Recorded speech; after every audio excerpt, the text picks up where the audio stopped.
Welcome back to Top 30. We're remembering Burt Reynolds, who passed away on Thursday at the age of 82. He was a successful TV actor who skyrocketed into film fame with Deliverance in 1972. He went on to do blockbusters like The Longest Yard, Smokey and the Bandit, and of course, who can forget Boogie Nights?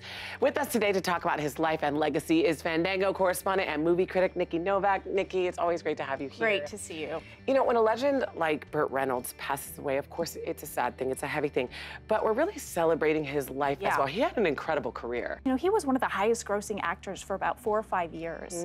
At one point, he had 4 movies in the theater at the same time, which actors never do now. You never hear about this kind of thing. He did a movie a couple years ago called The Last Movie Star, and it really talked about being forgotten in Hollywood, and he said it mirrored his life, and I think that was the thing about Burt, is he really loved being the center of attention. I know he even kind of regretted maybe turning down a few roles. He's almost as famous for the roles he turned down as he was for the roles that he did. I mean, he turned down like Han Solo in Star Wars, the Richard Gere role in Pretty Woman, and the original James Bond.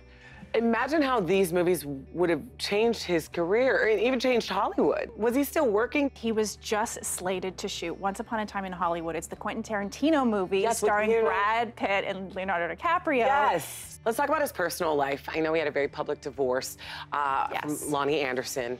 You know, he never was remarried. He has said that Sally Field, who he had a relationship with, was the love of his life. He was even asked about it a couple of years ago, you know, would you ever get back together? Because she sort of said the same thing about him in some ways, and he said, no, she's too smart for that. In fact, Sally Field released a statement that reads in part, "My years with Burt never leave my mind. He will be in my history and my heart for as long as I live.